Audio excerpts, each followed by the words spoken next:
Hello and welcome to another episode of the Hangry Mexican. Thank you for listening.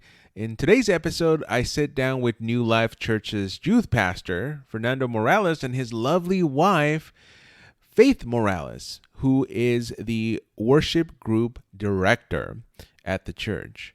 And she sings amazing. I think she's probably one of the secret weapons of New Life Church, which I guess has been around for 90 plus years now. So it's amazing that I had a chance to just sit down with them. They're a young couple. They have, of course, 2 kids, and I think that they are wiser beyond their years. So I really hope that you enjoy this podcast. And, even if you don't go to church, or if you do, I think you'll find something very good to take away from today's episode. So here you go. Enjoy. And DJ, roll that music.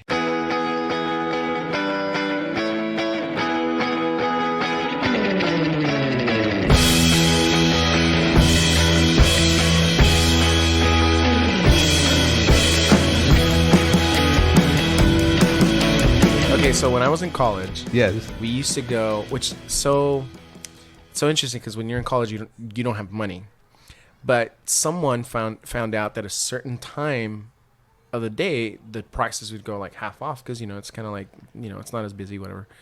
So we would skip school to go eat at a Brazilian steakhouse because it's like that's the place to go. And so to give it perspective, I think normally it would cost all you can eat like in the evening, like normal dinner time. I think it was anywhere from like, I want to say $45 to $50 a person. But when we went, it was like $13. So it was like $13 all you can. So you can imagine we're there. So we'd show up. But this is the thing. We would stay there until it became dinner. Like we would just hang out there. They would kick us out. Whoa. Because you're like, okay, the price has changed. You need to leave because this is when all the nice. Anyway, so it's all you can eat steak. So there's like a full salad bar. And they bring out pieces or cuts of meat, any kinds of like spicy meats and like sausages and you name it. And they have them in these long skewer looking things. And it's just amazing. All right. Well, I think one of these days I'm going to try the Brazilian bar. Well, once that place opens once that up, place goes out, you're definitely going to go broke. And it sounds like you have to go in hungry. Yes. Like, yeah. empty stomach. Yes. Yeah. Or prepare yourself. All right, to all of our listeners out there, this is an exciting episode. We have a 4-person setup here. We have Pastor Fernando Morales, which I think that gives away the type of guest that I have today. So I'm really excited about that, and his lovely wife, Faith Morales. And Faith, what is your official title at the church? I am the, worship director. Oh. Yeah, that's director. I know. Anytime you get the title director in there, it probably means like a boost in pay. Pastor Doe, if you're listening to this. And then, of course, my wife Claire also is joining us here in this podcast today.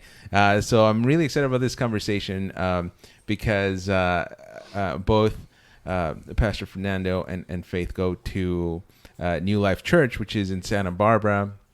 It's been around for 90 plus years now, I think. Yeah. And it's awesome. And at some point, I think we're going to turn the AC on too. It's starting to get a little hot. And we also have Zeal and Ivy here today, too. Exactly. Yes. Yeah. 2.5-year-old and 3-month-old. And little Sandy, the Cocker Spaniel. Sandy. So this Everybody. is a full podcast It's a house. full I know. family podcast. Full house. But we were talking a little bit about the Brazilian barbecue because there's a place near our little studio here that is opening up soon. So I'm excited to try that out. You'll love it. Yeah. But what other types of restaurants were there available? Because you come from New Mexico, is it? So I was born in New Mexico, and I lived in Colorado for a little bit. And then where our story began was in Dallas, Texas. And so, I grew up with family in Texas, so back and forth. But really, where we used to live and where we met was in Dallas, Texas. So anything stereotypical of Texas that you can imagine, it was probably there in Dallas. Like what? Like steakhouses, or like everything is Barbecue, bigger yeah. in Texas, and barbecue places and things like that. Oh, Big man. trucks. So you two met in Dallas, Texas. Yeah. And Faith, are you from Dallas? No, I grew up the first half of. Sorry, I'm not in my microphone. I was born in Indiana. My family moved to Alaska when I was like a couple months old. I lived there till I was almost 9. Then we moved to South Carolina, which is where my dad's side of the family lives. And we lived there. I mean, my whole family still lives there. I'm the only one. I have 4 siblings. I'm the only one who moved. So I went to, me and 3 of my siblings moved to Dallas to go to school at the same time. Wait, so from Alaska to Dallas, Texas? Alaska to South Carolina. Oh, and man. then from South Carolina, when I was 19, I moved to Dallas. I think I would say it's a culture shock, but that probably would be an understatement at this point. Yeah, it was definitely. Oh, man, imagine. I mean, we were young, so I was turning 9 when we moved, or about to turn 9. So we were pretty adaptable. But I do remember feeling like I was dying in the summer, when the year that we had moved back, and I guess because our blood was so thick, we were just used to living in the cold. It was an adjustment. But now I just consider myself from the South, because from 9 to 19, I lived there for 10 years. Wow. And then my whole family's there, so we just say from the South. Oh, man. Have you gone to visit her hometown in Alaska? I have. Oh, no, never to Alaska, which I want to go to Alaska. It just sounds so much fun. Yeah, that's on the bucket list. But I've been to South Carolina many times. And I also say, although I grew up in New Mexico and Texas, I always say that I'm kind of close to the South, too. I'm kind of like, not Faith South, but my South. Oh, man. Well, I mean, I assume because of the places where you grew up and that you have this culinary experience from there. I mean, there's nothing better, more comforting, I'd say, than Southern food, Texas food. Yeah. Tex-Mex. That's Yes. another thing. Tex-Mex. So it's this infusion, right? Of Mexican and American, or Texas. Actually, Texas has its own culture. It's its own, like Tex-Mex is its own thing. It's not Mexican food. If there's anybody listening to this, and it's not nowhere close to Mexican food, but it's its own thing, and people love it. Is there like... I don't know what that was. Yeah, well, that's how good these microphones are, I guess. Wow. Yeah. But no, so then was there a typical dish that you grew up in? Whether it's like from Alaska, because I don't know. I mean, I've seen these shows out of Alaska, but I don't even know if that's real. Have you seen Life Below Zero, for example? No, I've heard about it. Yeah. I think one of them was set in Norvik, right? Yes. Okay, that's one of the places that Whoa. I lived. Oh. Yeah. So we lived in Norvik, Kotzebue, and Fairbanks. So Fairbanks was the only place that was really like city. Like you had a mall, you had normal places. When we lived in, I believe it was Norvik. Maybe we lived in Kotzebue first. One of those two. It's what they consider the bush of Alaska. So you can only get there by a bush plane, which is just a little private plane, or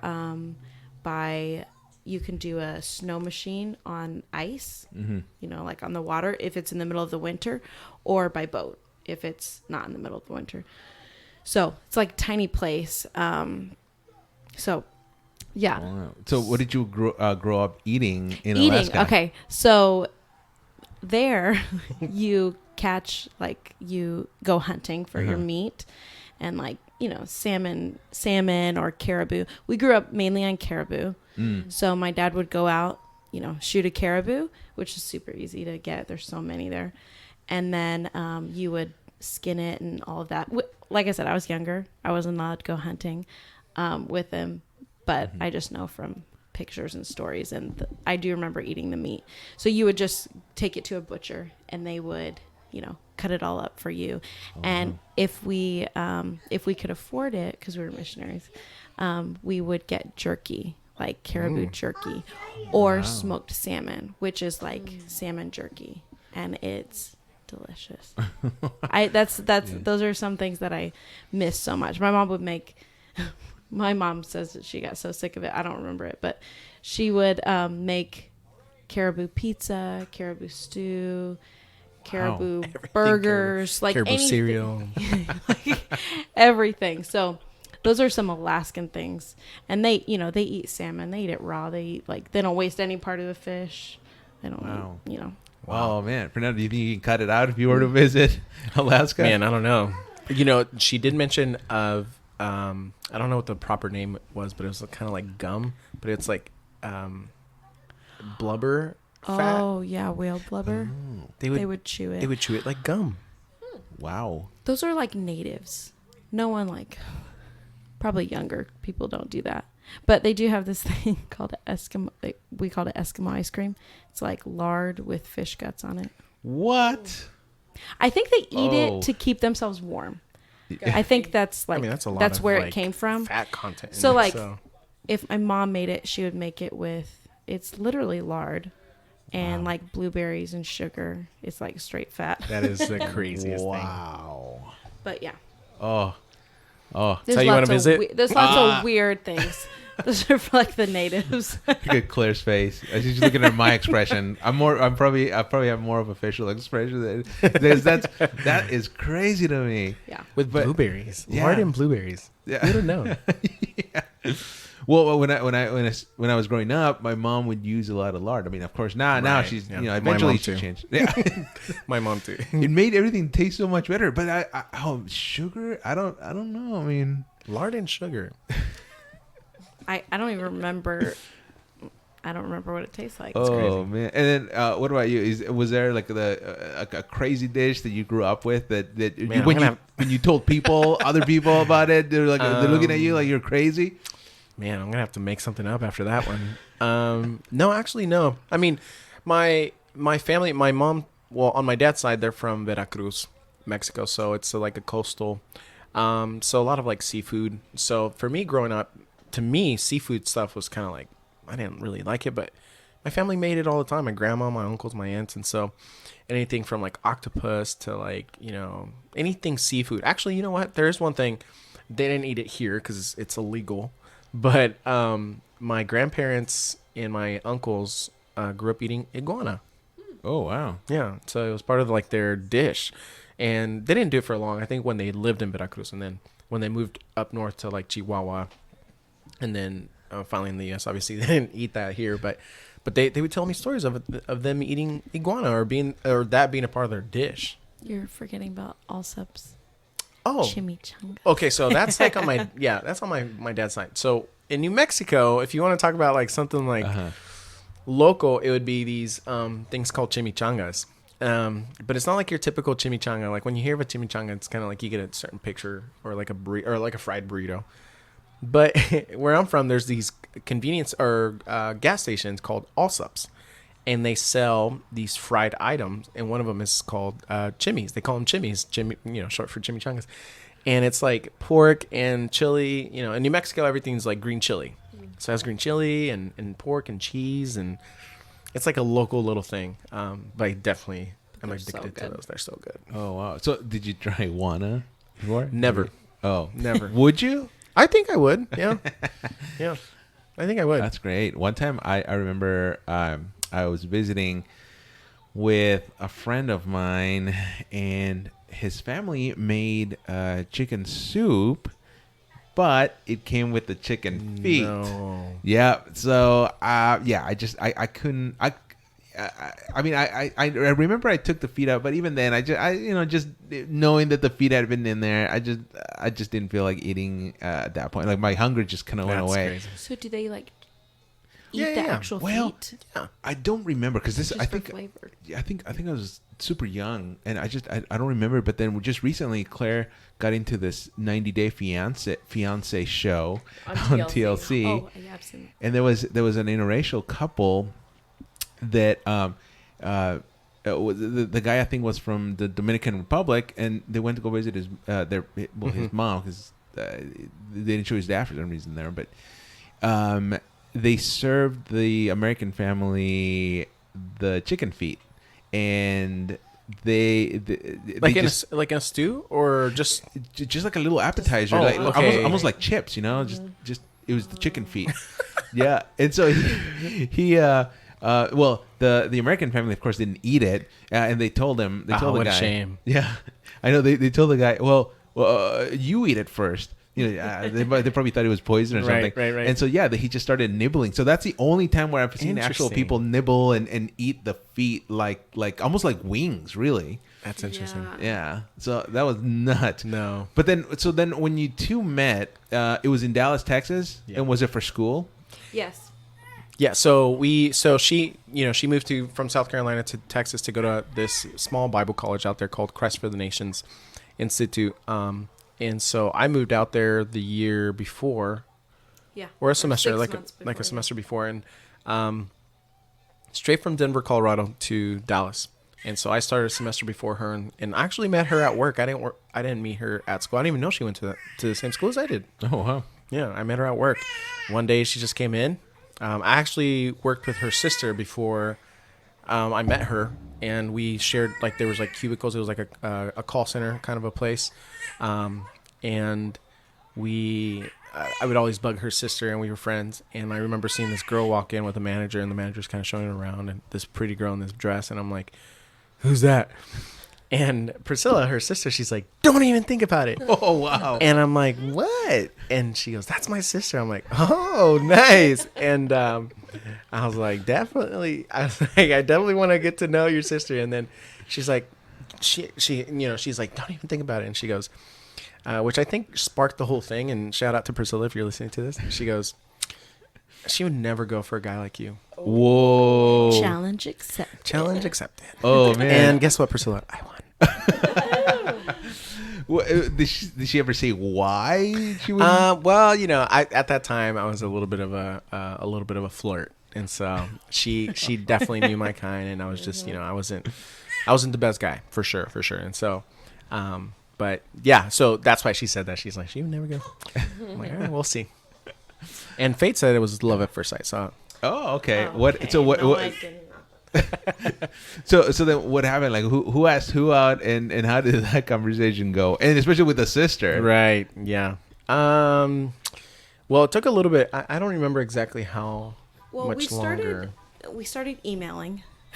Here, and we can put the microphone a little closer to you, actually. That way it's a little bit more comfortable Yeah. too. There you go. Awesome. That's Yeah. better. Yep. So we started emailing at work, like through our work emails. And then he started giving me rides to work because we both lived on campus. And it was about a 30-minute drive to our work. And so he started giving me rides. So we just like became really good friends. And then you asked me out. You asked me to go. Yeah, I think I asked her on I a know. day off. Or, Yes, you had the day off because he had a dentist appointment. And that was already my day off. And so, sorry about my baby. No, it's totally fine. And so I was like, he was like, yeah, I have to, he's like, I have a dentist appointment. And I was like, I like how you okay. move your head when you said this. Was I that smooth? Or I hope I didn't talk like that. So I was like, oh, okay. Well, okay. And he was like, well, what are you doing later? I'm like, this is my day off, so I'm not doing anything. And he was like, okay. Do you want to go get something to eat later? And I was like, yes. And I did tell a friend, like, after I'd met him or hung out with him the first time, I would totally marry him. And I'd never said that about. Oh, wow. Well, maybe I said that about another guy. Oh, no. Let's just say that you said it. That's the first time I ever said There that. we go. Yeah. So I did say I Yeah. would totally marry him. And we just started, after that, we just kind of started, talking more and going out more. And I think, that was kind of like our initial, like, oh, okay. I love the story. I think Claire and I kind of met. We met over food too. I think that was the day that we sort of went out. I guess the first date because Nice. My friend who was also my colleague and my best man at the wedding. He follows NASCAR like nobody has ever. So he knows everything about NASCAR. And then he told me, there's this driver that the Outback Steakhouse is sponsoring. And if he comes in the top 10 after every Sunday race, if it's in the top 10, you get a free blooming onion at Outback Steakhouse.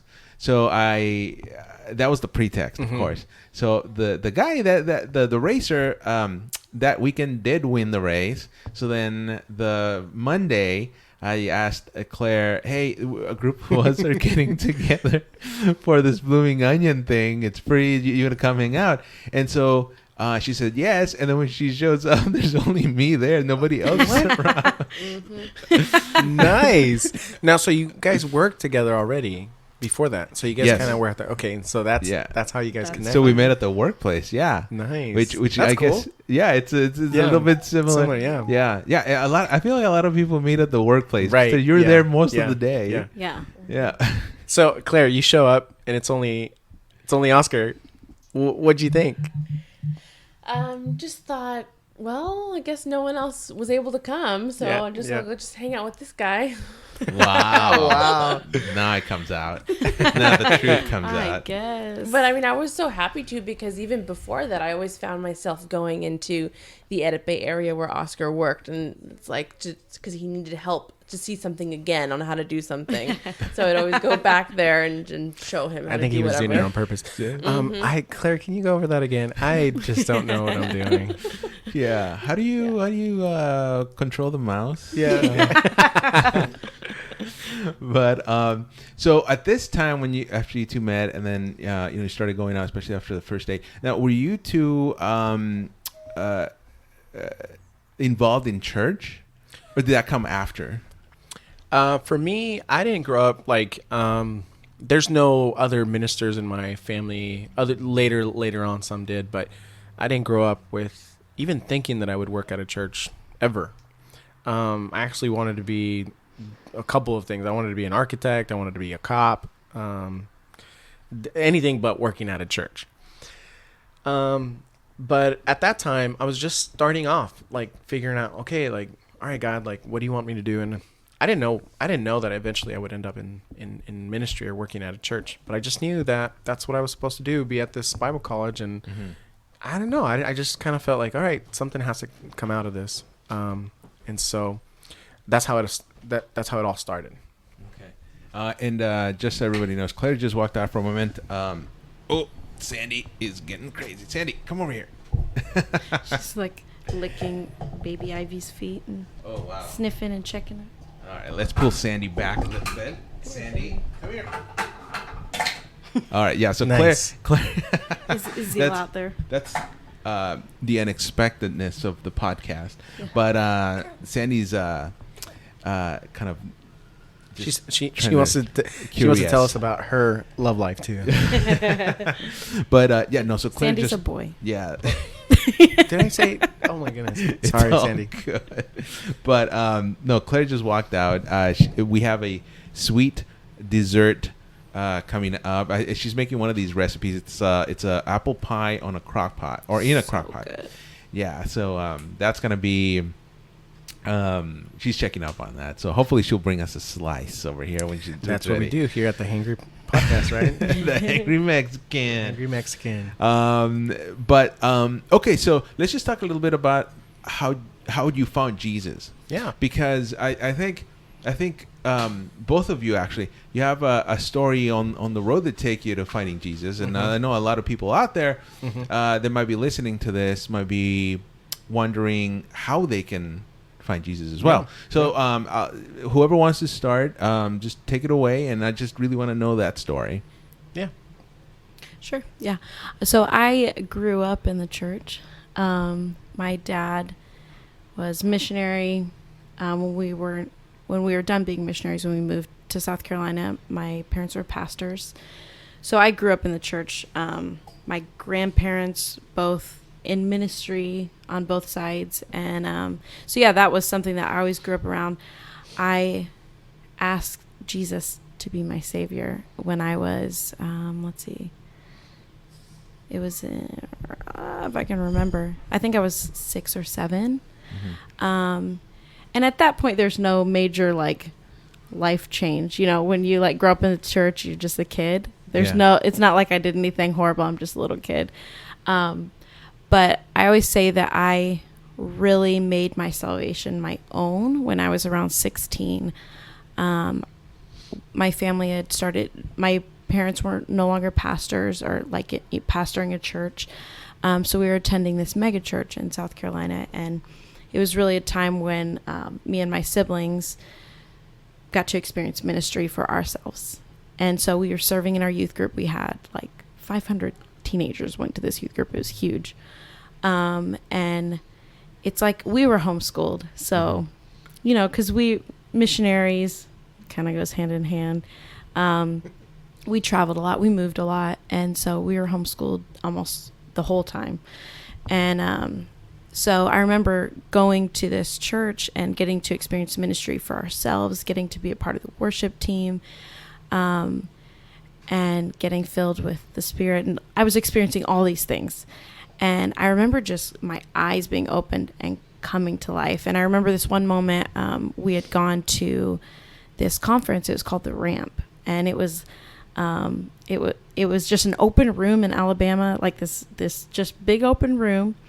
And there was no seats anywhere in this place. It was just a standing room. And there was like 1,000 kids shoved into this like room. This is what they did. And they would put on like dances. They had worship. They had like awesome speakers and all this stuff. It was like weekend conferences they did. And the worship was crazy. Like people would dance for hours and hours and hours and hours. And there's no seats in there. There's no chairs. So it's just open dancing room. Wow. I mean, except it's like a mosh pit because it's so many people. Anyway, but I remember being so on fire for the Lord in that moment. And there was this one song that we were singing by Misty Edwards, and the lyrics are, I'll say goodbye to my father, my mother. I'll turn my back on every other lover, and I'll press on.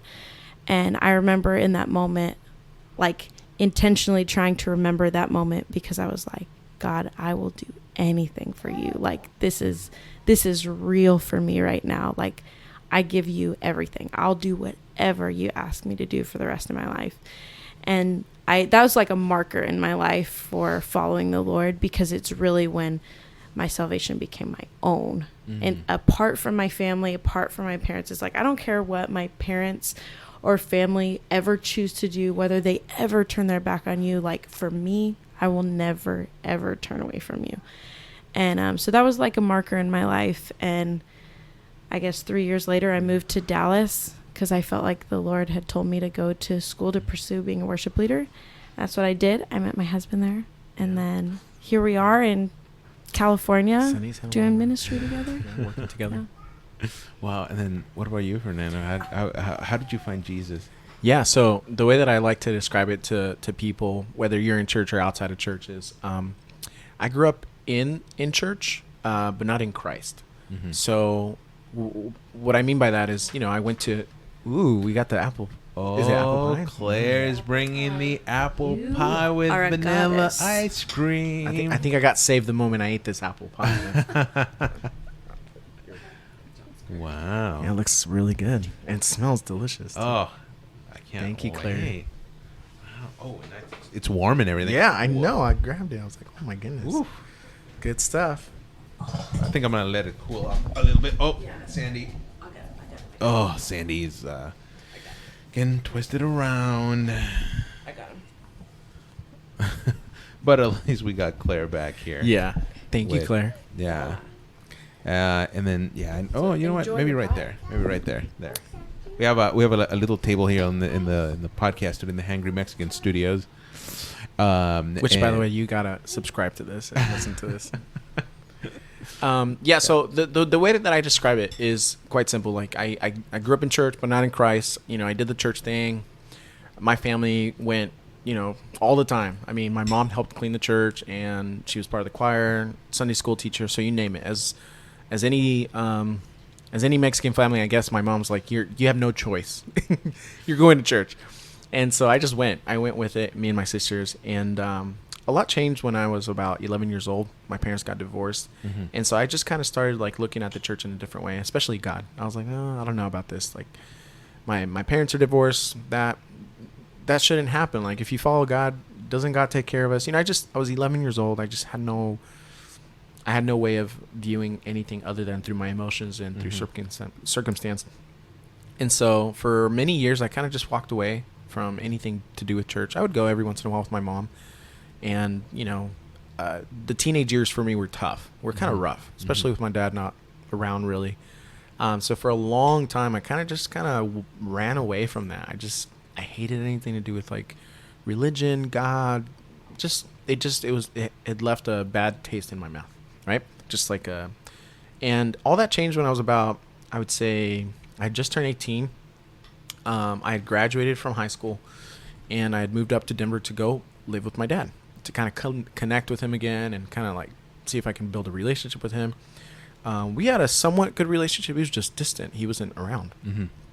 And so one summer, my sister came visiting, and she said, "Hey, would you take me to church this Sunday?" And it had been a long time since I'd gone to church. And so I'm like, well, I'll take you because you're my sister. Mm-hmm. And plus, you never say no to a Latina mad sister. So I took her to church, and she said, "Are you going to leave me here?" I'm like, "Yeah, they're good people. They're church people. You're going to be fine." She's like, "You better not leave me here." I'm like, "Oh, wow. Okay." So she's like, "You got to come in." But I think it was her way of saying, "Come inside." Uh-huh. So it was a little like bodunk, like little church. Like, I know Faith was saying earlier, like make church. For this church that I was visiting, it was like literally like 25 people. It was like just small, hole in the wall kind of place. And I stayed. I for some reason, I just felt like maybe I should come. And my sister kind of made a way for that to happen. And so she was only visiting for the summer, so she went back home. And I just stayed, I kept consistently going. And I just, for some reason, I just felt maybe I should be here. Maybe I need to come back. And also, it didn't help that I know how to play the drums. And it's a small church, so they're like, "Can you help us with the drums?" And I'm like, "Sure." So I started I started playing the drums and all that. So fast forward to about a year in, or a year and a half in, there's this like conference going on where there's like a group of people from Dallas, Texas that are going up, and they're going to have like a night of worship, and they're going to have a speaker out there and drama team. It's like a youth thing. But at that time I felt kind of old, right? At this time I'm like 19 now, and I'm like, that's like a teenage kind of a thing. I don't know if I want to go. Uh-huh. Well, the guy that was putting all this together, he's like, you should come. And I'm like, well, I don't know. So around that time, I was going through a hard time in my life. I had just broken up with a girlfriend. I was having just issues with my father, and I was really depressed. I was in a really, really just bad place in my life. That night, I just remember I was going downtown. I was going to go with some friends. We were going to party it up, literally to a place called The Church in Denver, Colorado. If you're from Denver, you're familiar with this place. It's literally a club downtown called The Church, right? So I was going to go to the church. But just God grabbed a hold of me as I was driving. I just felt this, overwhelming presence, that I knew that I needed to turn my life around. And so I remember I pulled over and I was crying. I felt like, man, I need help. And so I called this guy, and I'm like, his name's Rafa. Shout out to Rafa. And I'm like, "Rafa, I can't do this, man. I need help." And he goes, "Hey, why don't you just come over here? I told you, it's tonight." Oscar, it was down the street from where I had pulled over. Wow. So it was all divine. I mean, it was all set up, right? Oh, wow. And so, so I got there, and really what happened that night was just a miracle, man. I went back into a building, to this church setting, and I felt so out of place. I just felt so out of place. But as soon as I stepped in, I felt like the Lord was just kind of setting it up for me. And by the end of the night, the preacher guy is like, his name's Hugo Martinez, the preacher guy. That's how I viewed him, right? The preacher guy. And he starts preaching, and at the end of it, he goes, if you've been running away from the Lord, now's your time. You need to stop running. And, it's like the room just went silent, and he was talking straight at me. And so I remember that night I just stood up in the back, and I ran to the front. I mean, I ran, and which wasn't normal for me. I mean, I've been gone away from church for a long time. It was not normal. I ran to the front, and I remember I did something I had never done. I just put my hands up in the air, and I just felt like this overwhelming, again, presence just fall over me, which now I understand was the Holy Spirit just falling on me. And that was the night that like Faith was saying, I mentally made a note. I will never forget this night, the night that I surrendered my life to Christ. And I made a public declaration. I said, "Lord, I would like for you to forgive me that I've been running away from you. And I want to accept you as my Lord and Savior." And I did it just like that. Because guess what? I'd grown up in church. So I knew I had the tools. I had never used them. Mm-hmm. And so I just said it. I remember I put my hands up. I was crying the whole night. I was, again, abnormal. I did not cry in front of people. That's not what you do. But I did. I was just, my heart, I felt I had turned from stone to like a heart of flesh. So like I was emotional that night. I was like, ah. But it was a beautiful moment for me. That was the night that I mentally noted. In 2007, I gave my life to Christ. Wow. And then by the time that you two are married, now are you two fully involved in the church? And also, how is it that you ended up in Santa Barbara, out of all places? Mm-hmm. So, a couple years in, I guess, after that's when we both moved, right? Her story and my story, we moved to Dallas. So a couple years into the school, we just started, volunteering for some extracurricular stuff that the school would do. They would do like outreaches and things like that. In fact, that outreach that they had done in Denver was a part of that school. So that's how I got connected to that school. Because I asked, like, hey, where are you guys from? Oh, we're from Dallas, Texas. Oh, like, from where? Like, and they said, CF and I want to go there. I just had this supernatural experience. I want to go where you guys are from. Mm-hmm. So we both immediately started working with youth. I started working with youth. She started working with youth as the worship. She was on a worship team for this traveling youth conference camp thing. Youth for the Nations. It's called Youth for the Nations. It's probably, if not the largest or second largest spirit-filled camp. I mean, I'm talking about 5,000 kids come to this camp every summer. It's like about 1,000 a week. And so it was pretty massive. I mean, it was a big thing. And so that's where we both started working. And eventually, again, I don't know how doors opened up, and I became the assistant director of that program. And again, pretty cool story. I got saved through this program, and then I became the assistant director of that program, and it was pretty cool. And Faith was traveling also with this program, and she was doing worship with them, and that's how we started working with youth. Mm-hmm. And then he his third year of school, which is the last year, it's just a 3-year school, he was studying to be a youth pastor.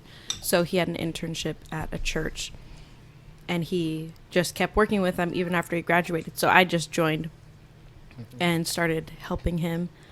And the first year of marriage was crazy. We were so busy. Oh my gosh, we were young and everything. I mean, obviously in marriage and in ministry, we were doing what they normally don't advise. We were working together in ministry and traveling. It was just crazy. Our first year was probably our toughest year, just marriage wise. It was tough. It was tough just because we were all over the place and we weren't taking time for ourselves, and it was crazy. So how did you end up making it work, or at least making the relationship better? Mm-hmm. That's a good question. Well, soon after we were done working for Youth for the Nations, we didn't know what our next assignment was. And so we were just kind of in this waiting. I was a nanny, part-time nanny, and he just fell back on photography. A full-blown wedding event. Yeah.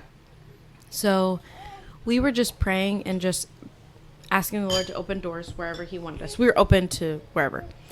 And I had actually said, just randomly, I was like, what if we moved to California? We have nothing in California. There is no reason for us to go to California. Now I have family here, but before nobody. Yeah. Wow. You have an aunt and uncle in now LA I have an aunt and uncle here, but before that, nothing. Yeah, and I hadn't been since I was 2. I went once when I was 2. He went once when you were young. So I just randomly, it just popped in my head, and I was like, what if we moved to California? And he was like dead set against it. He's very deliberative, so it takes him a long time to accept change. And so he was like, no. He's like, I would never move to California unless we had a specific assignment, and God was so clear and told us. I was like, okay. End of conversation. What a good wife. Like a month later, we get a call from the director of Youth for the Nations that we used to work with. And because he had networked with pastors all across Texas and Oklahoma in that area, he called him and he's like, hey, Fernando, there's this opening in Santa Barbara, California they want a youth pastor who can also lead worship. Yeah, youth pastor / worship part time. And so he's like, if you know anyone who would be interested, he's like, I randomly found out about this through a connection from years ago. Mm-hmm. So he gets off the phone and he tells me, and I'm like, don't you think that's crazy? That this is the first time we hear about an opening in California, and he calls you, and we just talked about this. And Fernando was like, no. He's like, no, I'm not doing it. I'm like, I lead worship and you can be a youth pastor. Yeah. Oh. He's like, well, it's just a part-time position, you know. Because I'm thinking, isn't California expensive? Like, how am I going to live on a part-time, well, especially Santa Barbara. So we didn't even know. We didn't know what Santa Barbara was. We didn't even know Santa Barbara. We had never even heard We didn't know where it was. So we look it up. We Googled I'm it. like, and then that's when I was like, yes! That's where I need to go. No, you weren't. I was like that. I was like, are you kidding me? I was like, this is too good to be true. yeah. So we looked real quick, and then I'm not gonna lie, I was kind of weirded out because I'm like, oh dang, didn't we just talk about this? Yeah. So he doesn't do anything about it, and I'm like, they're looking for a youth pastor mainly, so I'm not for gonna a whole month, right? Yeah. So we let over a month pass by. Oh, wow. Yeah. From And the call. I'm like, Fernando, can you please? He doesn't want to do photography alone. I love like photography, ministry but I is knew like, our hey, heart. I want to be in ministry. And I was, nannying. We weren't doing anything. We were just attending a mega church. We were not involved. So it was kind of a weird place for us.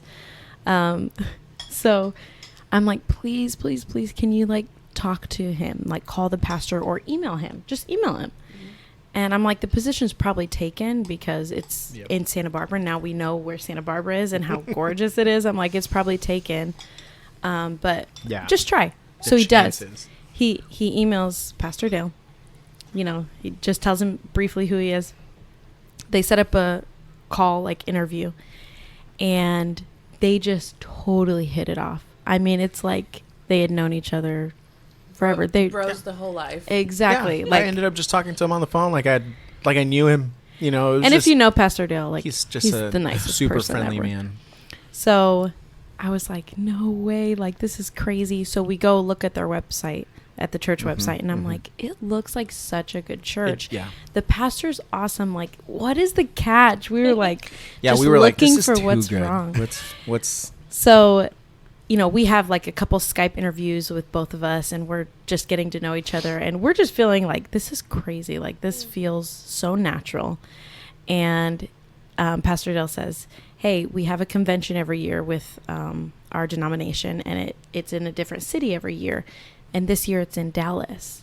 And we were like... The last time I was in Dallas was Wow. like the 80s or something like that, or just something crazy like that. Yeah. So we're like, okay, we're literally like, we live 10 minutes from there where it was happening, Dallas Convention Center or something. Yeah, it was like literally like super close to us. So they're like, do you want to go? We're coming in 2 months or something. We're like, yes. And that's where we were going to meet for the first time. So they get us tickets there and we meet. And we just hit it off. It was like they were family. Like it's like I knew him. And so, so they had told us, hey, we want to fly you out in June. Because this time it was May. It was May when convention was. They're like, we want to fly you out in June so you can see Santa Barbara and get a feel for it. See the church, And we're like, okay, that's awesome. Like, we would love to do that, but we already know that this is it for us. Like we knew. Like, because they were like, you convention. don't have to tell us yet, but we're like, no, we know. We like knew. this and is we had it. talked to people. We're like, hey, we had talked to Yeah. our parents, and we had some pastors and leaders in our life, and they're like, yeah, go Do it. do it. So we Santa fly Barbara. out and they show us that. We- they tell us my that they goodness. had when we like a landed parsonage. here, I was like, this is amazing. Yeah, Wow. it was amazing. So they show us the little house that they had for us. They let us pick out the paint colors. I mean, they just were the sweetest, most hospitable people ever.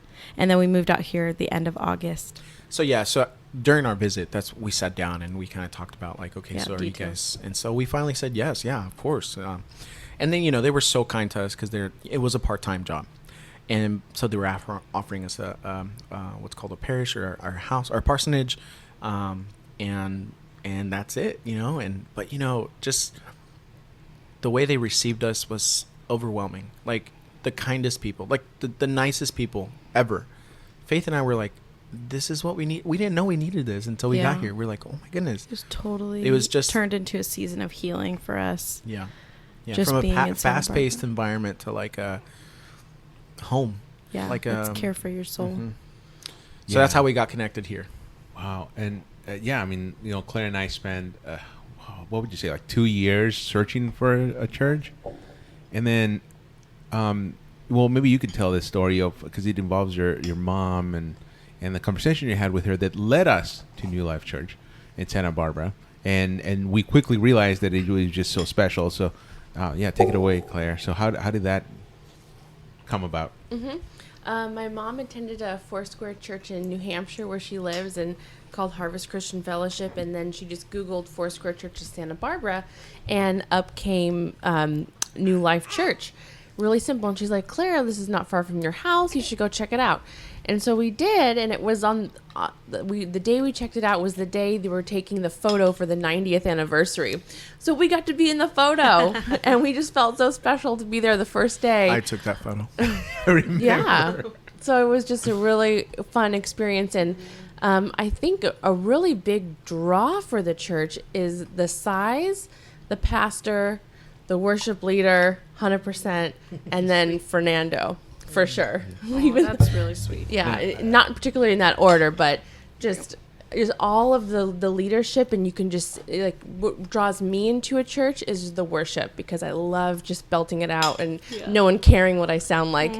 So I just really felt that was really amazing act of worship and just connecting with God that way. And just the size of the church was reminded me of the church I grew up in. So I really felt at home with that. And I loved that my fiance, Oscar, felt comfortable there too. Yeah, and it was so comfortable that I, one of the things, of course, to get married is An officiant? an officiant. Oh, yeah. And Just a little bit important. yeah, exactly. And so I remember I told Claire, hey, what do you think about just maybe approaching Pastor Dale and asking him to be the officiant? And she says, yes, let's do it. And so we asked, Pastor Dale to be our officiant, and he's just so awesome about it. And even on our wedding day, I know he was sick, but he took some medicine, and I mean, it was literally like an act of God. He showed up, he went through it, he spent a little bit of time with us at the reception, and it was I think he told us like after that he got home, he just completely like passed out. Knocked out. But that just goes to show you that New Life Church, I in my opinion, it's a very unique church, and it's because of the people that are there, of course, too. And that, I think, it came or was important when this natural disasters came during to Santa Barbara, the fire, and then of course the mudslide. And so the New Life Church played a really important role in that.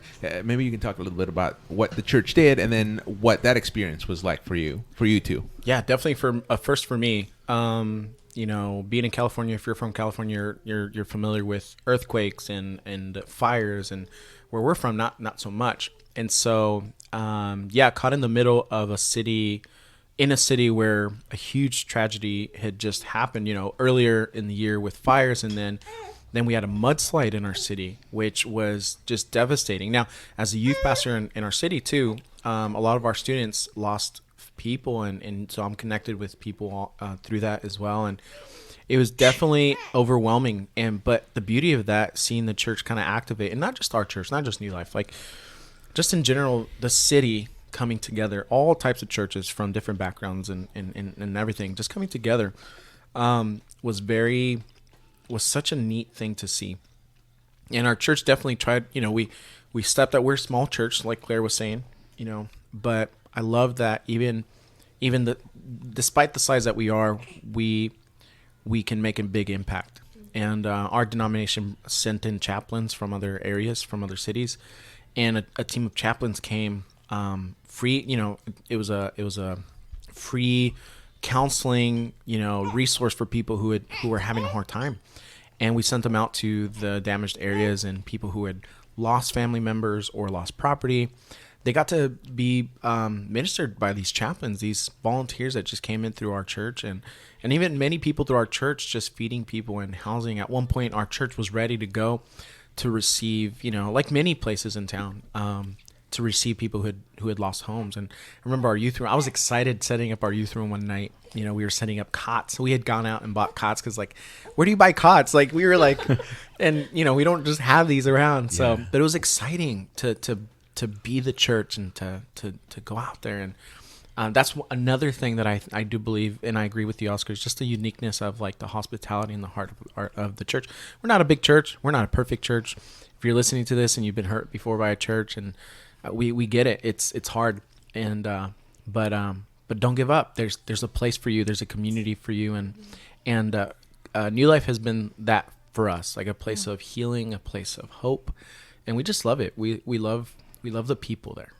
And then, what about you, Faith? How was that experience of dealing with the natural disasters that happened in Santa Barbara, and especially in a position that you were in, which, I mean, you're the leader of the worship team. How was that experience for you? Yeah, I remember I never got like one-on-one time with any of the victims, but I remember being extra cautious of the songs that I was choosing, and really trying to be spirit-led in what I was choosing. And I know that worship and music is just like an avenue of healing for a lot of people. And so I know it did play a part in bringing peace and comfort to a lot of people who were affected. There were a lot of tears during that time. There were just lots of tears, but I think that's an awesome thing about worship, is it does bring healing. So that was really only my only part that I played in that. I think there was such an overwhelming response from the city, and not just our church, but churches around. They had all these churches and places with these cots, but there were so many. It was like, okay, well, we don't need them anymore because they had already filled, people already had places to stay like that. I mean, we could have probably housed hundreds across the city more, So I think there was just an overwhelming response of people. It was awesome to watch our community come together. Yeah, definitely. I remember around that time, even you guys helping us out, especially with your career and you guys being a part of KUYT. I remember you guys helped putting out a shout out for volunteers, and I remember getting tons of calls. Pastor Ndell and I were having to unfortunately turn away people because certain things weren't needed anymore or whatever. Yeah. But just seeing that, like that feeling of like, man, we don't care where you're from. We don't care what church you're from, whatever. Like, we all want to help. Man, it was awesome to hear. I got chefs from town, like dishwashers. I remember this one gentleman, he left me a voicemail, and he said, hey, I'm a dishwasher at a so-and-so restaurant. I don't know how to cook, but he said, I can wash dishes. Wow. And he goes, if you need me, I can come in after work. He was an Hispanic man. He said, I can come in after work, and if you guys fed people, just leave the dishes there and I'll wash them. Everyone has something to my give. goodness, everybody had something to contribute. And I was like, man, this is awesome. Mm-hmm. Yeah. That's great to hear. Yeah, for us being in the media, we wanted to continue helping. Claire and I worked. During the Thomas Fire, it was 24/7 for about 3 weeks. But we wanted to help any way we could, not by by delivering information, of course. Delivering that information was really crucial, I think. Yeah. But definitely. Also, I kept checking with Pastor Dell on a daily basis to see if there was anything else that the church was doing, helping the community out during these natural disasters, to see where we could potentially come in as a news organization and get the word out there. And so that was just a very unique time. Claire and I both are born and raised in Santa Barbara. We had never seen anything like that before. Never. And I really hope I never have to see that again. Yeah. But it definitely was a learning experience. And I think just being part of New Life Church was just made it easier to bear the whole thing. Yeah. Yeah, especially for you guys. You guys are at the forefront of seeing things that many people don't see. That's a lot of stress. What you guys went through too. Just kind of seeing all that stuff. Yeah, and that's what brought me back to church too, in a way, because there was a time in my life where I just wasn't going to church at all, like zero, and then just the working news, and for people that know me now, I'm working digital on the digital side, so I didn't get to go out on the field as often as I did. But for years I was a news photographer, so I would always go to these just crazy scenes. And I would just see just a lot, and so I realized that was just church was a place for me to be that would help me bear with all of this that I was witnessing, and I know some people that just quit, just basically got out of the news business because it was too exactly. But for me. I love the community that I serve wherever I'm at. In this case, now I'm in Los Angeles. I still love Santa Barbara, and I still deliver news where I can about Santa Barbara. But obviously, LA is a community that now I really care about, and so by staying in the news industry, it gives me a way to deliver crucial information in case anything crazy happens, especially anything big like it did in Santa Barbara. Yeah, I felt like maybe I was put in that position for that time. That it was. It was just a crazy feeling afterwards. Well, what about you, Claire? How did you feel during the disaster time? Yes. I just felt so blessed to be able to know that New Life Church was there when we needed it, and just being able.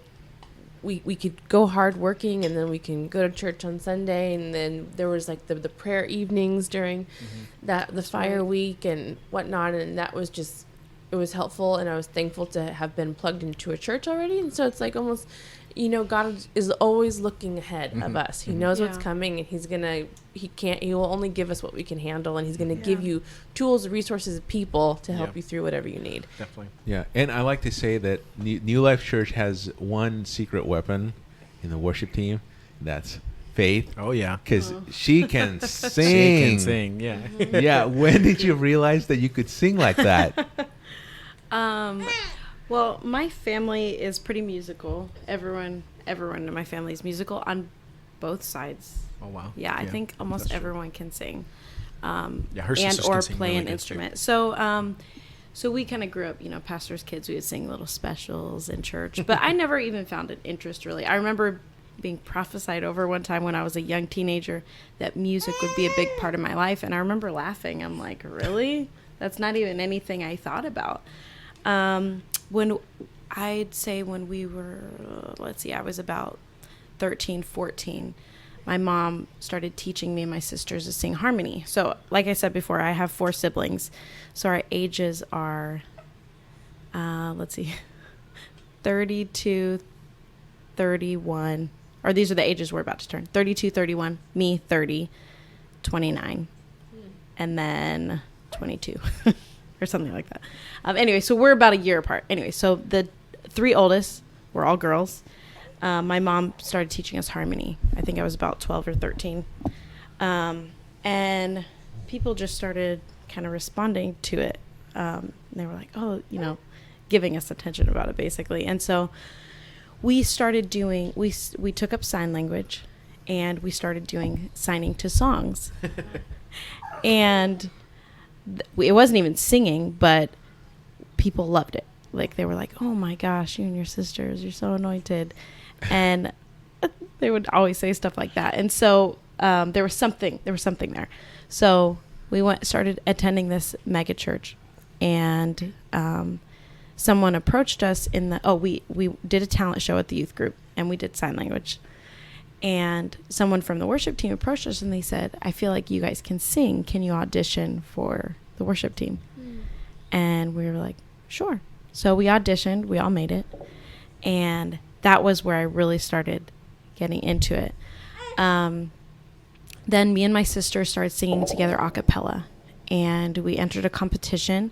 We won regionals, first place, and then we got sent on to nationals, and we won, I think, second place in nationals. And then we put out an album, and we started. Yeah, I don't want to share about. Did it go platinum? We're a little embarrassed about it. They were young. We wrote it, and my dad's very proud of it. My parents are very proud of it. They funded it, and parents, they're like, think their child is, So we started doing that. We would sing at churches, and we would sell our album. Then I really when I went to CFNI is when I kind of was on my own. I auditioned for the first time by myself to get into a band, a worship team. And I made it, and it was for Youth for the Nations, where I later became the worship director for them. Wow. And they also came out with a EP. We also came out with an album with them. And that was really when I started attending Christ for the Nations and started singing at YFN. That's really when my voice came out, and I was able to find my voice as a worship leader, as a vocalist. That's really where it fell into place for me. Awesome. We're so happy it was found. Oh, thank you. Yeah, I love it. I just want to make a note that I fell in love with Faith before I found out she can sing. He did. He had never heard me sing. I didn't even know. Yeah. Special bonus. Yeah. It's true love. That's true love. Okay, so let's actually talk a little bit more about family. Because I have a sense that family for you is important. Yes. Very important. It is. Now you have 2 little ones. Yeah. And how's that experience been? You went from being just the 2 of you to all of a sudden now having two little ones to watch out for. So how's that experience been like for you two? It absolutely changes your life in every way. Yeah, now we're broke. No, no. Kids are. Now we're rich. Now we're rich with children. Yeah. I've always wanted to be a dad, Oscar. Even when I was a little kid and didn't know what was best for me, but I've always wanted to be a dad, and I love being a dad. It's fun. Yeah, it's hard work, and it's everything that people say, the good and the bad, and but I enjoy it. There's a verse in Scripture. I don't remember where it is, but it's basically like children are like arrows in a quiver. And so it's like this idea that, man, it's this thing to be proud of, like this, they're going to be your legacy. I love the idea of that. Hey, it doesn't end with me. Like there's others that are going to go after me, but definitely adjusting, to 2 kids or our first one. And then our second one has been a journey, especially working in church. Yeah. It's a whole nother ballgame. Yeah, it's there are high highs and low lows. High highs and low lows. I always say that having like toddlers or like kids is like the greatest test of marriage, because it's like no longer just romance about you two. Like we have there's still kids romance. Okay, but it's like Obviously, poopy diapers and spit up and throw up and stuff that comes with kids. You always have kids in your bed, blah blah blah. I would say after we had Zeal, we were in baby heaven. It was bliss for us. When he turned about 1, I just was hit with like depression, and I don't even know if it was baby related. I think part of it was I was grieving our old life, because it's kind of like you just will never get it back. Even if he goes to stay with grandma or whoever, you are constantly thinking about them. Like it will never be the same. And I had to grieve that, and just let go of our old life. And I guess I had a lot of like personal issues to work out, because it tests your patience. Like it pulls out all the things that you need to work on are like you're confronted with. I feel like when you have kids, it just like pulls it out of you. And I just was faced with, I'm like, I am the most impatient person I've ever met. Like why am I so angry? Like why do little people affect me so much, And so I really like had to, I finally told Fernando, I'm like, I think I'm depressed. Yeah. I have no drive. All I want to do is sleep. Like, I want to be away from him constantly. Like, I just want to get away from him. Yeah. I love him, but I want to get away. And so that moment, go ahead. Well, I was just going to say on that note, like, for Faith to acknowledge that was big. Even for me, you know, I've always known Faith as to be like the stronger one of us two. I'm really emotional myself. And for Faith to come to that place where she actually kind of was honest and transparent, it's like, hey, I'm dealing with depression. Yeah. I said, it just I kind of need like help. hit me. And, you know, unfortunately, I'm naturally the kind of person that wants to fix people, which you don't do when that happens. Like, you don't say, well, let me give you some advice. You don't do that. You just listen. And I think I remember just her sharing that with me and me just crying with her, like, hey, let's push through this and let's figure this out together. Yeah. But that was So tough. we ended up going, I told him that in November of 2017. And, right? Yeah. Yeah. Mm-hmm. And in December, we went to see, what is he, a counselor? It's like an intensive, our church, part of why we love New Life Again. Our church sends all of the staff at least once a year to counselors, to a counselor. It's this great ministry that the denomination puts in LA. It's right there next to Echo Park. And it's a place for couples to go and get counseling. You get one-on-one and couple counseling. Yeah. I mean, it was an So we intensive 2-day thing. Yeah, we did 18 hours in 2 days of wow. like straight like counseling, and it changed my life. Like, it radically changed my life, because I talked through things that I had never talked through before in my life, and that was a huge turning point for me. I just felt like more free than I had ever felt in my life. I was feeling joy and hope. It was such a good conversation. I was psyched in. It's okay. It's not. Well, because You can edit this later. Yeah, exactly. Because I was actually gonna ask for everybody that's listening out there that is a young parent or thinking about having kids, what would be your like best suggestions for them to handle that type of situation? With what in particular? With kids, with having kids. I know you mentioned some today, going to go see a counselor, especially if you're part of a church like Foursquare. But for any new parent, for anybody out there that may not even necessarily go to church, or be part of a church, just new parents or people thinking about becoming parents, what would be some good pointers, if you will, based on the experience you have as parents yourselves, young parents yourself? I have two things in mind that really helped me personally. The first one is when we visited our pediatrician. You know, we're new parents with Zeal. We're like, can he do this? Can he do that? Can we feed him this? Can we feed him that? And this experienced doctor, he's like 30 years and as a pediatrician, he's seen it all, right? He's heard it all and all this stuff. Very highly recommended. And this man basically just told us, relax. Just relax. Let your mom and dad instinct just take over. We were created to multiply.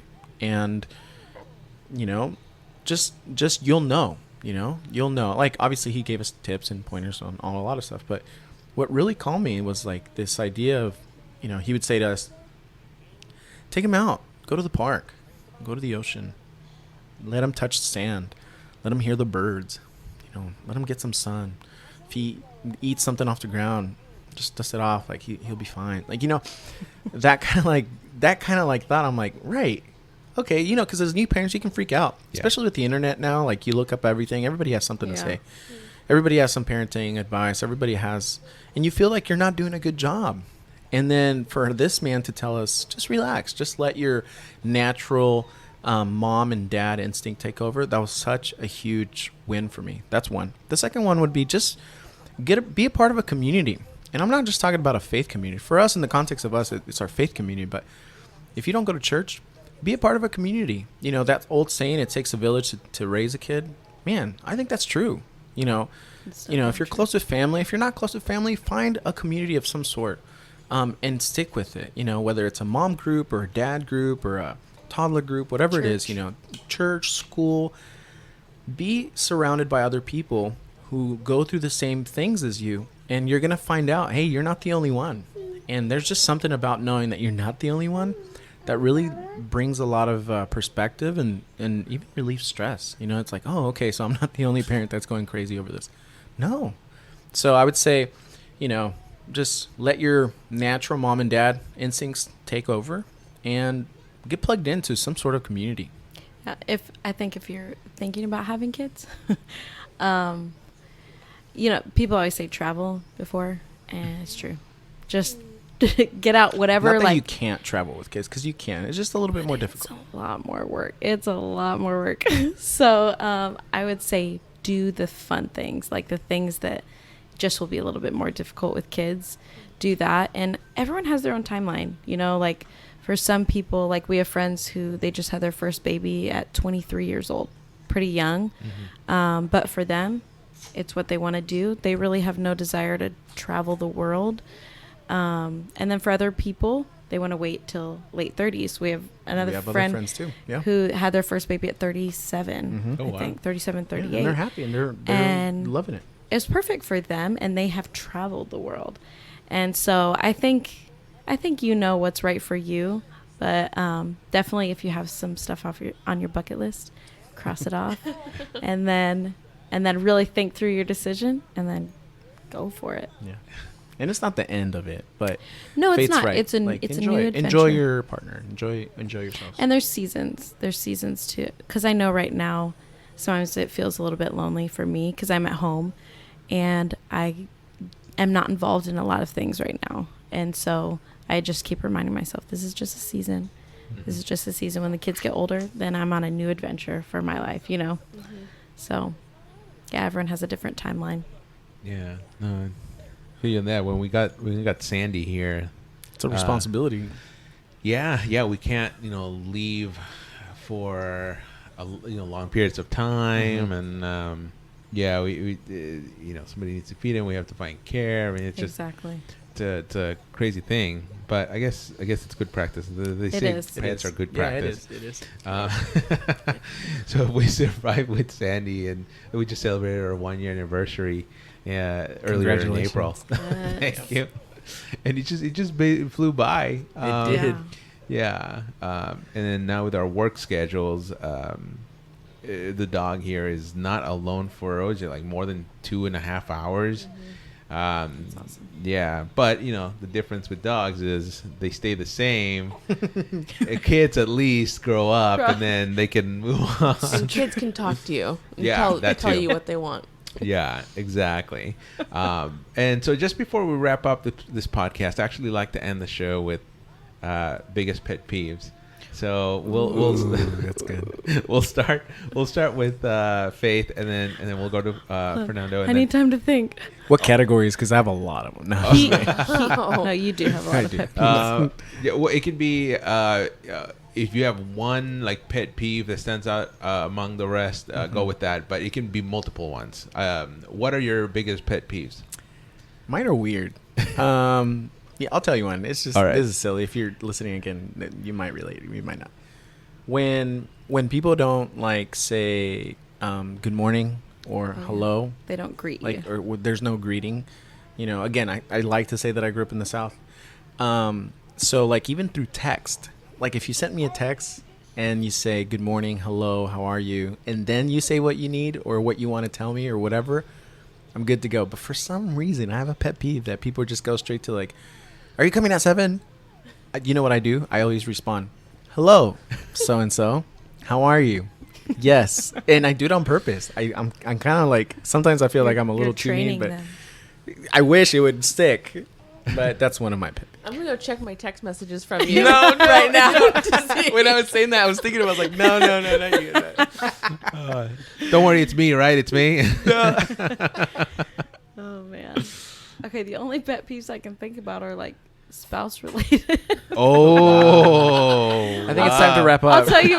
Yeah, I'll tell you one that Fernando does that gets on my nerves. Oh, it's that kind. All right, I got some. He brushes his teeth everywhere but the bathroom, and so A traveling he, toothbrush. I find his toothbrush in random places, and he also takes the toothpaste with him. So I'm like trying to find. I'm like, I already know. I have to go search through the house. But you know it's in the for same the place every toothpaste. time. No, it's not. Kinda. Sometimes it's up on the counter. Sometimes it's in the drawer. Sometimes it's at the end of the hall. Usually it's in the kitchen somewhere around the sink. I'm like, I'm not, I think why? I think maybe claustrophobic in the restroom. Maybe I don't know. It's just That's a habit. ridiculous. This is fun. How about you guys? well, oh man, Come on, one pet peeve. Okay, so I got so many, but since we're in the theme of spousal pet Are we peeves, in that theme? yeah, I think we just got sucked into I'm this. making it. It's become this now. Then I would say, okay, so I love shaving, and I shave the traditional way, like your grandpa shaved 40 years ago or something, safety razor, and you have to make your own lather and everything. So it's like a spa day for me when I do it usually, and I like to enjoy myself. So then when Claire comes and just starts knocking to say whatever, like I love you. yeah, it's like get out, don't disrupt me. No, I'm shaving. No, well, I now give her an alert when it's shave day. So I wake up. Wow, there's an alert for shave day. I like this. Wow. Yeah. I wake up and I'm going. Do you use another restroom? Because I Well- imagine you overtake the area. Well, I do, yes, but we have two restrooms here. But Claire refuses to use the other restroom. I think you refuse to use the other restroom. We have the number of the counselor if you guys want. But it's come to a point now where we wake This up. is interesting. Yeah, we wake up and she says she turns to me and asks me, "Wait, is today shave day?" And I say, "Yeah, it's shave day." But she also knows that if it's shave day, I'm most likely gonna be in the bathroom for a while. But anyway, like just getting disturbed by that, I would say that's one of the pet peeves. Another one that I mentioned in like a previous podcast actually was when you're driving and the other person goes into your lane without turning the turn signal. Right. Yeah. That just annoys me. That kills me. Yeah. What about you, Claire? Come on, Claire. Bring it out. Well, I'm gonna for now keep it off the marriage topic and just go back to like the greeting, something similar. When people say hi, how are you, and they keep walking. Oh, right. It's like if you're gonna ask me hi, how am I? Stop and let me answer. Let me answer. Yeah. Like if you're gonna take that time to say that, because I won't tell you my life story, my answer. I'll just say I'm great, and I'll ask how are you doing too. Yeah. And so I just wish people Now would I'm just thinking stop like, and look at you. I won't do it You again. I don't do promise. that. You don't do that. I might. I do could. that. Yeah. No, I get it though. It is frustrating. That would drive me nuts. I don't like when people interrupt. If someone like That's crazy, talking yeah. and interrupting. Not like if we're all excited, fine. But if someone is constantly an interrupter, like talking over the other person, Well, I'll tell you a good one. Okay. are you trying to interrupt me? No, but I really do have a good I one. I also do When have a you're good one. talking to someone and they're not looking at you. Like that, like, I don't know if it's just the way that I was brought up, but like if you're talking to someone and there's no eye contact, or at least, normal eye contact. I don't want you staring at me the whole time.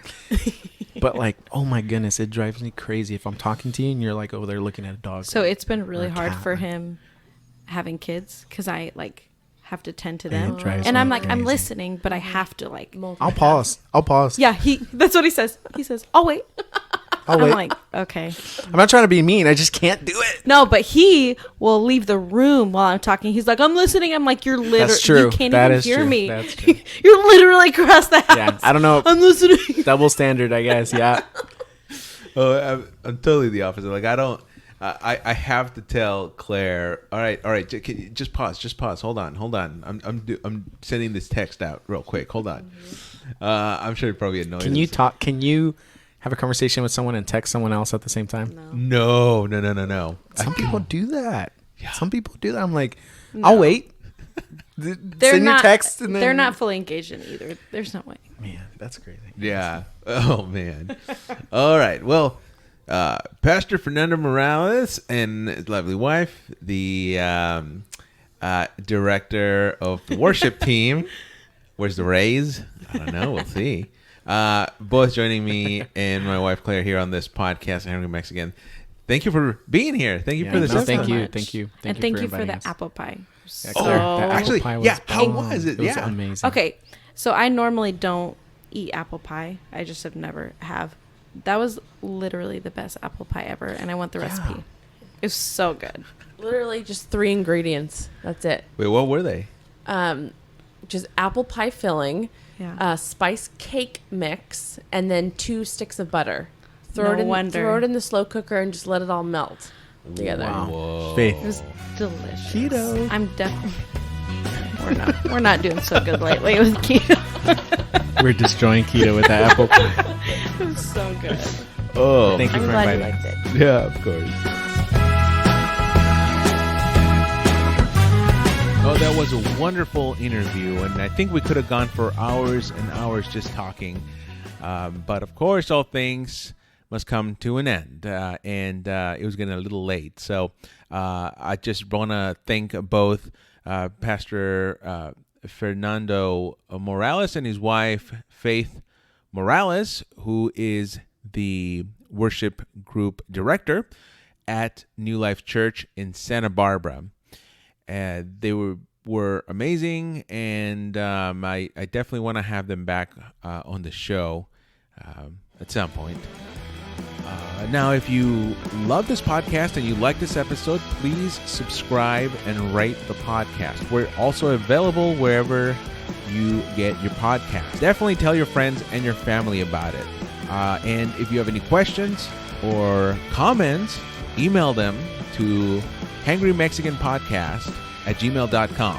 Again, that's hangry, hangry Mexican podcast @gmail.com. I would love to read some of your comments and questions in the next show. All right. Thanks, everybody. And until next time, good night and good luck.